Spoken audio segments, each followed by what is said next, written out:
ஒரு படம் ரங்கஸ்தலம்னு ஒரு படம் பண்ண ஒரு பிக்கஸ்ட் ஹிட் அண்ட் நமக்கு அவார்ட்லாம் நிறைய கிடச்சிது. அந்த படம் வந்து ரெகுலராக பல வில்லேஜஸ் நம்ம பார்த்துருக்கோம். ஒரு normal skin tone, blue sky, cloud, ஒரு பேடி ஃபீல்லாம் பார்க்குறோம். இது வந்து எனக்கு போரிங்காக தெரிஞ்சுது அவர் சுகுமார் கதை சொன்னதுக்கப்புறம்.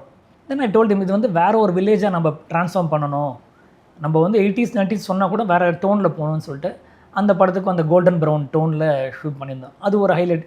ஜஸ்ட் ஒரு கலர் மட்டும் மாற்றுறது மட்டும் இல்லை, லைட்டிங் கண்டிஷன் நம்ம பழைய காலத்து பாலுமேந்திரா ஸ்டைலில் சாரோட ஸ்டைலில் ஐ வாண்டட் டு ஷூட் இந்த early morning and late evenings main master ஷாட்ஸ்லாம் எடுத்தோம். க்ளோஸ் அப் மேட்ச் பண்ணோம். அதுக்கு ஒரு மெனக்கடல் இருக்குல்ல சார். ஒரு விஷயம் அச்சீவ் பண்ணோன்னா நீங்கள் ஃபுல் டே இதை ஷூட் பண்ணுறீங்கன்னா கேவலமாக இருக்கும். அந்த சன்னோட கலர் டெம்பரேச்சர் மாறும், ஆங்கிள் மாறும். இது பிகினிங்கே உட்காந்துட்டு இந்த ஷார்ட்ஸ்லாம் இந்த லைட்டில் ஷூட் பண்ணுறோம். அப்படியே திருப்பி வச்சு ஈவினிங் லைட்டில் இந்த பேக் லைட்டில் ஷூட் பண்ணணும்.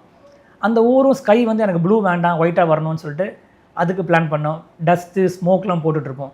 இங்கே ஷூட் பண்ணுறதுக்கும் ஒரு 50 அடி தாண்டி ஒரு ஆர்ட் டிபார்ட்மெண்ட்டில் ஒரு போட்டுட்ருப்பாங்க. அது மாதிரி நிறைய கோஆர்டினேஷன் இருக்குது.